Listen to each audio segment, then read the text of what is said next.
Voltamos com o ABC das Mães dessa noite aqui para vocês. E vocês me pediram, e eu atendi, hein? Aliás, eu e o Dr. Marcelo Watanabe, urologista, e hoje nós vamos falar sobre vasectomia. Boa noite, Dr. Marcelo, bem-vindo. Mais uma vez, obrigado pelo convite. Eu que agradeço, e por elucidar as dúvidas aí da sua plateia faminta de saber, né? Não, eu estava brincando aqui com o doutor Marcelo antes de começar o programa. Eu falei, olha, doutor, eu só não mando meu marido para uma consulta lá para fazer vasectomia, porque eu ainda não decidi se eu fechei a fábrica. Porque o negócio, quero até começar com essa pergunta da vasectomia, é irreversível mesmo? Não, ela na verdade é um procedimento reversível cirurgicamente. Para você reverter a cirurgia de vasectomia, o homem vai ter que passar por uma nova cirurgia, que a gente chama de recanalização dos ductos deferentes, que eu falo sempre para os pacientes, você está comparando gato com leão. Vasectomia, cirurgia simples, rápida, ambulatorial. Cirurgia de reversão de vasectomia sobre anestesia geral ou raquianestesia, 1 dia de internação, 4 horas de cirurgia. Nossa, então a gente fala, é reversível, mas ele tem que estar muito ciente do que ele quer, porque a reversibilidade dela vai ser cirúrgica. E se isso acontecer, tudo aquilo que ele viu de benefício na vasectomia, que era uma cirurgia rápida, ambulatorial, alta precoce e tranquila, é uma outra história. Por isso que a gente acaba falando, é irreversível. E homem já é medroso, né, gente? Imagina, já começa o irreversível por aí. Exatamente. Mas é reversível. Mas depois de feita essa cirurgia, se o homem decide lá encarar toda essa internação, enfim, tudo isso, é 100% de certeza que ele vai voltar a produzir, a conseguir, vai conseguir ter filhos? Ou pode ser que não? Não, na verdade a literatura varia muito os dados que a gente encontra nela, mas geralmente a gente poderia classificar assim de uma forma mais didática para eles entenderem o seguinte. Aquele indivíduo que fez vasectomia e ele decide reverter em 3 anos, ele tem 80% de chance de ter uma gravidez bem-sucedida ou uma fecundação. De 3 a 5 anos, essa chance já caiu. Já foi para 60%, 50%, em alguns casos da literatura médica. De 5 a 8 anos, ele já caiu para 30%. E de 8 para 10 anos, ele já caiu para 20%. Então, quanto maior o tempo que ele realizou essa vasectomia, menores são as chances de recuperar naturalmente o espermatozoide. E por que eu falo isso? Porque nada impede de ele querer fazer uma inseminação artificial. Ele recupera do ejaculado, vai capacitar esses espermatozoides e fazer uma inseminação in vitro, ou enfim, alguma outra técnica. Existem aí outras possibilidades, mas assim, pensando numa reversibilidade e ele engravidar a parceira de forma natural, através da relação, fica mais difícil quanto mais tempo ele ficou vasectomizado. Então, se for reverter, quanto antes, melhor, né? Melhor, exatamente. Agora, então vamos voltar aqui, que eu já comecei perguntando se podia reverter ou não, né? Mas e o homem que decide fazer pela primeira vez a vasectomia, quais são os critérios, né, para a realização dessa cirurgia? Na verdade, ela é um procedimento realizado inicialmente só pelo Sistema Único de Saúde, pelo SUS, né?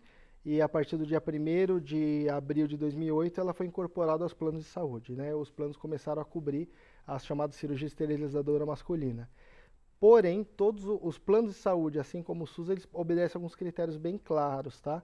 Que é o indivíduo ter acima de 25 anos de idade, ter 2 filhos nascidos e vivos e ter uma união estável, ser casado há mais ou menos 5 anos, né? Mais de 5 anos. E daí, às vezes, eu falo isso para os pacientes, eles falam, puta, mas que burocracia, por que isso, que coisa? Eu falo, mas se for pensar, tem um pouco de lógica, né?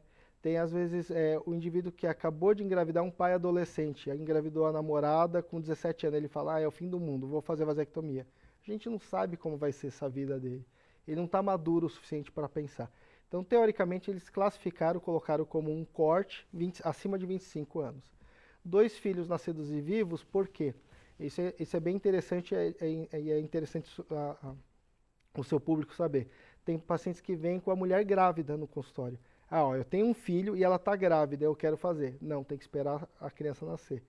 Porque numa eventualidade de uma perda fetal, talvez o casal vai tentar ter de novo um filho. E se ele fizer enquanto a mulher está grávida, exatamente. E a união estável, né? Porque isso daí é uma coisa que está ficando difícil hoje em dia, achar esses pacientes aí. Porque o pessoal está casando e descasando muito rapidamente. Então, no momento ele casa, ele tem uma união com uma parceira e decide fazer a vasectomia, nada garante que ele vai ficar. Daí ele descasa, quer casar com uma outra que não tem prole constituída, que vai querer ter filho, e ele já fez a vasectomia com a primeira parceira. Então são ambos os casos. E aí a gente encontra uma infinidade de situações. Tem uma situação bem interessante que é legal falar, porque de repente alguém que está nos escutando vai se enquadrar. Eu fiz um caso que foi por determinação judicial. O juiz assinou. Nossa! Veio o pai e a mãe, eles têm um filho, um Down, e ele estudava na PAI, e ele estava com 23 anos e começou a namorar uma menina Down, que tinha acho que 20 e poucos anos.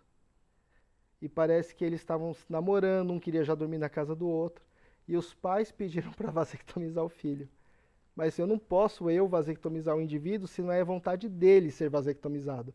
Mas ele é um incapaz que, se tiver filho, vai ser incapaz de cuidar do filho, assim como a mãe é incapaz. Nesse caso, o juiz entendeu. O juiz entendeu, mas são casos bem... Então você vê que existe uma complexidade, é uma cirurgia que envolve uma série de coisas, porque é a única cirurgia médica, né, além da ligadura tubária também, que minha colega ginecologista conhece bem, que a gente está tirando a função, um órgão do indivíduo. E isso, dentro do Código Civil, é classificado como uma lesão corporal gravíssima. É como eu tirar um braço, um olho, uma orelha. Eu estou causando uma lesão irreversível nesse indivíduo. Então, tem todo um critério, até às vezes judicial, por trás disso, para ser feito o procedimento. Olha, então, mas essas premissas, então, valem tanto se o homem decide fazer pelo SUS, quanto o convênio de saúde. O particular mesmo, exatamente. O médico vai ter que seguir os mesmos critérios. Os critérios. Na verdade, o que a diretriz fala é um desses critérios, né? Mas a gente vê que na prática, o SUS mesmo, se você chegar e falar, olha, eu tenho 25 anos e quero fazer vasectomia, dificilmente algum médico vai topar se você não tiver os outros dois. Entendi. Agora, eu sei que a mulherada deve estar pedindo aí para a gente perguntar aqui, né? Porque os homens tendem a ter um pouquinho de medo. Primeiro, é uma cirurgia complicada e é dolorosa? Como é esse pós depois para o homem? Já dá para adiantar que eles vão ficar meio, né, jururu. Mas dolorosa é? Não, é que assim, envolve uma série de tabus, né, na verdade. Primeira coisa que eles acham que eles vêm completamente desesclarecidos da cirurgia. A primeira coisa que vai acontecer é que a anestesia é dada na pele, do escroto. Ele acha que eu vou dar anestesia na bola dele, ou eu vou dar anestesia na cabeça do pênis. Não, não é nada disso. Imagina o pânico. Né? É na pele. É na pele, é como se eu fosse tirar uma pinta. E por lá a gente faz uma incisão pequena, de cerca de 1 centímetro no máximo, e a gente vai procurar um ducto que se chama ducto deferente, que é onde leva os espermatozoides, que são produzidos no testículos para suas vesículas seminais. E a gente vai interromper esse trajeto, é só isso. Então, uma série de dúvidas que por sequência vem, eu já vou respondendo. Eu vou continuar ejaculando normalmente? Sim, porque quem produz o líquido seminal, o esperma, é a próstata. Eu não tirei a próstata do indivíduo. Ele vai ejacular, mas no sêmen dele não vai ter espermatozoides, porque eu interrompi a passagem do espermatozoide do testículo para as vesículas seminais. Então a fisiologia, gente, fica normal, não vai mudar nada. Vou causar, vou ficar impotente, vou ter disfunção erétil, vou ser menos homem? Não, porque o nervo erigente, que é um nervo que vai por dentro da pelve, ele passa ao lado da próstata e não tem nada a ver com o testículo, então não mexe em nada com a função sexual. Diga-se de passagem, alguns homens referem melhora da potência sexual. Vai ter um monte de homem querendo fazer e tem uma explicação lógica para isso. Ele vai, às vezes, ou ter caso conjugal ou extraconjugal, com medo de ter uma gravidez indesejada. A partir do momento que ele sabe que ele não vai causar mais gravidez, meio que psicologicamente ele melhora a performance dele. Né? Então essa coisa de, vou perder a potência, não. Vai baixar meu hormônio, não tem nada a ver com glândula, não vou ligar a artéria do testículo, não vai atrofiar o testículo. Então não tem alteração hormonal, não tem alteração de libido, não tem alteração sexual e nem da ejaculação. Só vai deixar de fazer filho. É uma cirurgia simples, com anestesia local. Em média, 30 minutos a gente consegue fazer essa cirurgia. Ela pode ser feita ambulatorialmente, ou seja, dentro de uma clínica, num consultório, num pequeno centro cirúrgico, até mesmo no hospital. E pode ser feita ou com anestesia local, como eu acabei de dizer, mas tem homens que realmente a gente vai demandar uma sedação, uma anestesia geral, porque eles ficam apavorados, pressão sobe, dá taquicardia, o cara desmaia na sala. Daí não vai ter como. Ainda bem que eles não têm filhos, né? Não ficam grávidos, você vai ter que levar esse indivíduo para o centro cirúrgico, porque você não vai conseguir reproduzir isso dentro de uma clínica, porque corre até risco o cara passar mal mesmo lá. E já aconteceu, né? Pelo que eu estou vendo o doutor falando aqui. Acontece, tem várias histórias. Imagina. Agora, doutor, uma outra dúvida que eu vejo as pessoas relacionando, às vezes, a vasectomia com o câncer de próstata. Tem alguma coisa a ver ou nada a ver? Não, alguns estudos começaram a relatar que, na verdade, alguns homens vasectomizados teriam uma maior incidência de possibilidade da incidência de câncer de próstata. Ainda isso é muito estudo. O que acontece? Dentro da medicina, existem estudos que comprovam um achado e outros que não, né? Isso é o que a gente chama de viés de estudo. Ocorre o que acontece. Depende do grupo populacional que você selecionou. Dou um exemplo para o seu público entender. Se eu selecionar indivíduos que fizeram vasectomia, mas tiveram um antecedente de câncer de próstata na família, e eu omiti isso no estudo, eu falo, o indivíduo que fez vasectomia tem mais chance de ter câncer. Não, ele tem mais chance, hereditário. Então, isso daí contamina os dados. O que a gente sabe é que vai demandar um estudo em larga escala, mas a princípio não existe nenhuma contraindicação e nenhuma recomendação contrária à Sociedade Brasileira de Urologia em falar o seguinte, olha, não faça a vasectomia no paciente que tem maior chance de ter câncer de próstata, porque ele vai ter câncer. Não, isso não. Isso não existe. É tabu, então, exatamente. Podem ficar tranquilos aí. E uma pergunta que a gente sempre fica na dúvida ali, é possível dar errado? Porque às vezes a gente vê no grupo, eu vejo muitas mulheres, está atrasado, mas meu marido fez vasectomia, é possível engravidar? Existe esse risco? É um método também contraceptivo que também não é 100%, porque nenhum é, né? Então, eu vou usar aqui a brincadeira que eu faço no consultório, eu falo, é possível a mulher engravidar, a gente sabe que é, né? Mas quando eu falo, olha, se caso acontecer, a gente traz o vizinho que eu faço a vasectomia nele também. Mas brincadeiras à parte, é assim, o que acontece? Existem fios dentro da cirurgia que a gente chama de fios absorvíveis. Tá. Eles são feitos com essa finalidade, o nome já está falando, eles são absorvíveis. Se eu quiser dar ponto no intestino, eu não vou deixar um fio lá para ficar o resto da vida lá. Ele tem que ser absorvível. Vou dar ponto no coração, no pulmão, na bexiga, vou ter que usar um fio absorvível. E antigamente se usava-se muito fio absorvível para fazer a vasectomia. Ora, se você tem um cano, você corta e você liga a ponta de um cano e a ponta do outro com um fio que é absorvível, ele vai sumir dali. Isso pode acontecer, dele ser absorvido e a natureza dá um jeito de encontrar o caminho dela de novo. Então, não é comum, tá, gente? Na verdade, o que eu sempre falo para os pacientes, você tem que pedir ou pelo menos se certificar de que o médico que está te operando ele está usando um fio inabsorvível ou esclarecer essas dúvidas com ele. E isso é uma coisa que eu sempre deixo claro, olha, nós estamos usando um fio que é inabsorvível. Eu falo, então quando o senhor morrer e forem exumar teu corpo, vão ter 4 elementos dentro do caixão, cabelo, dente, osso e 4 pedaços de fio meu, que vai estar lá, que nunca vai ser absorvido em face alguma. Olha que importante perguntar isso, né? Então, ele é um fio que é inabsorvível.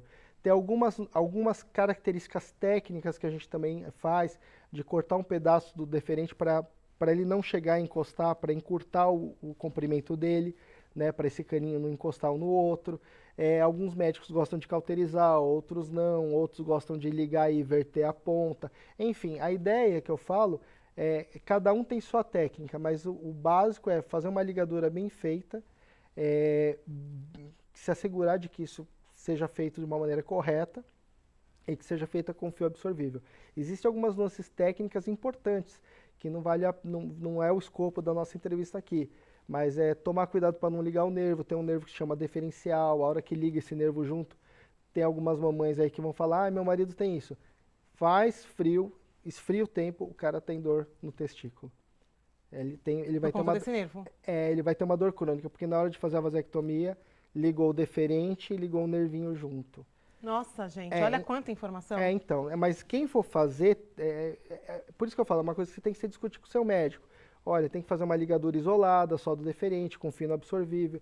Tem diferenças técnicas, por exemplo, esse fio, eu só uso um fio chamado monofilamentar. Ele é inabsorvível, ele é monofilamento. Só para as mamães e os papais aí que estiverem vendo a gente entender, é como se fosse uma linha de anzol. Ele é maciço. Tá. Ele é um filamento. Porque na medicina existem também os fios chamados multifilamentares, que é, por exemplo, uma corda, que são vários filamentos, ou uma linha, né, de costura, são vários filamentos que formam o cordão. Esses fios têm mais chance de dar infecção do que os monofilamentares. Então você usa um monofilamentar, inabsorvível, com cuidado de fazer a ligadura isolada sem ligar nervo, sem ligar artéria. Então tem algumas nuances técnicas que, por mais que a cirurgia fale que ela é simples, simples é, mas ela tem que ser tomada alguns cuidados técnicos na hora de ser feita. Procurar sempre um bom cirurgião, sim, alguém de sua confiança. O conteúdo aqui, gente, vocês já tiveram, né? Isso que é o mais legal. O doutor Marcelo já veio aqui e prestou um super serviço para vocês. Agora é se informar, a informação está aí, a internet está aí, o doutor está aqui na TV, anota tudo aí, leva para o seu médico também de confiança, né? Com certeza que ele vai saber esclarecer. Amei, obrigada. Eu quero o doutor Marcelo de novo, acho que todo mês, para a gente falar um pouquinho aí sobre os assuntos. Obrigada, Nada, mais que uma é vez. isso, eu que agradeço, obrigado pela oportunidade. Gente, vocês gostaram? Compartilha aí o nosso programa para a gente levar essa informação que está tão preciosa, tão bacana aí para o maior número de pessoas. Enquanto isso, enquanto você compartilha, vou para um intervalo rápido e já volto.